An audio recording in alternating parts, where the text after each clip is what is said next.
Καλώς ήρθατε και σε αυτό το επεισόδιο. Το σημερινό επεισόδιο αφορά το κέικ. Αλλά θα είναι ένα κέικ πορτοκάλι με ολόκληρο πορτοκάλι μέσα. Είστε έτοιμοι? Πριν από αυτό όμως, πατήστε ένα like, κάντε ένα subscribe εδώ στο κανάλι μου και μπορείτε να γράψετε από κάτω ό,τι σχόλιο θέλετε. Προσοχή όσον αφορά τη συνταγή. Πάμε. Όλη τη συνταγή θα τη φτιάξω εδώ μέσα. Δεν θα χρησιμοποιήσω μίξερ. Κόβουμε τα πορτοκάλια, αφαιρούμε αν έχει κανένα κουκούτσι. Θα χρησιμοποιήσουμε ολόκληρο το πορτοκάλι μέσα στη συνταγή. Τώρα, αν είναι μικρά τα πορτοκάλια, μπορείτε να βάλετε 2. Αν είναι μεγαλύτερα, βάλτε 1,5. Μέσα λοιπόν τα πορτοκάλια. Στη συνέχεια θα προσθέσω τη ζάχαρη.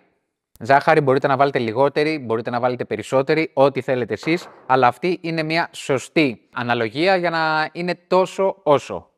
Στη συνέχεια θα προσθέσουμε 2 με 3 αυγά, αναλόγως στο μέγεθος και πάλι. 1, 2, 3. Και πάμε να ανακατέψουμε πολύ καλά. Σταματάμε κάπου εδώ, να δούμε τι έχουμε κάνει. Δείτε εδώ το αποτέλεσμα. Επιστρέφουμε εδώ. Τώρα θα προσθέσουμε το ηλιέλαιο. Μπορείτε να βάλετε και ελαιόλαδο, απλά θα βγει λίγο πιο βαρύ. Λίγη βανίλια, είτε υγρή είτε σε σκόνη. Κάνουμε ένα τελευταίο γρήγορο ανακάτεμα.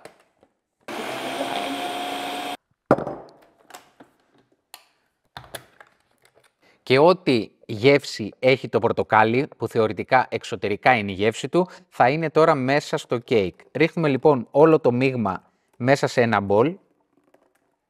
Κάτσε να προθερμάνω και το φούρνο στους 170 με 175 βαθμούς.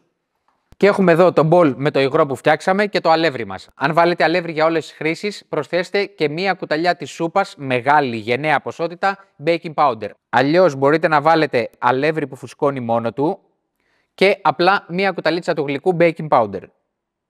Κάνουμε ένα τελευταίο ανακάτεμα. Γενικά από τη στιγμή που μπαίνει το αλεύρι δεν θέλουμε να ανακατέψουμε πολύ, οπότε γι' αυτό το έβγαλα από το μηχάνημα, απλά να ανακατέψω εδώ σε ένα μπολ. Και μετά παίρνουμε μία φόρμα κέικ, η οποία δεν είναι πολύ μεγάλη, δεν είναι κλασική που είναι αρκετά μεγάλη. Μπορείτε να τη βάλετε και σε μία μικρότερη. Μεταφέρουμε όλο το μείγμα στη φόρμα μας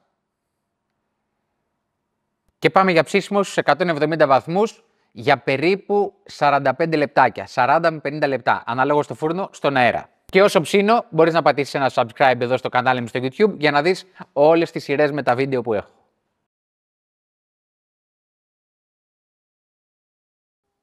Το κέικ μας είναι έτοιμο, το αφήνω για λίγο να κρυώσει και μετά πάμε να αναποδογυρίσουμε. Κάτσε να βάλω αυτή τη σχάρα.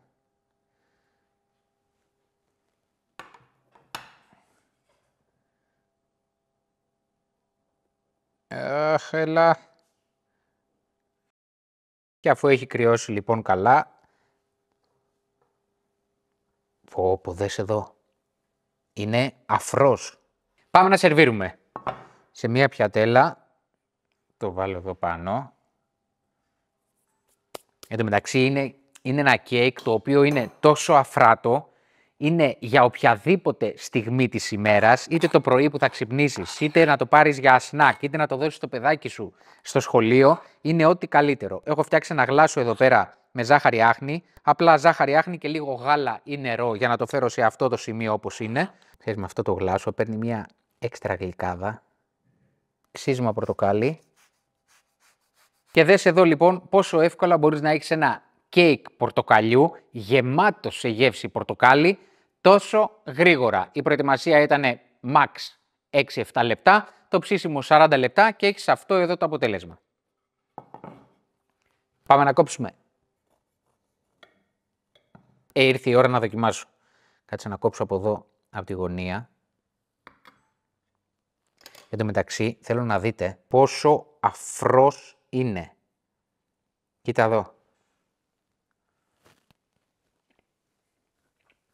Παίζει να είναι από τα πιο ωραία κέικ που έχω φτιάξει. Δεν περιγράφω άλλο.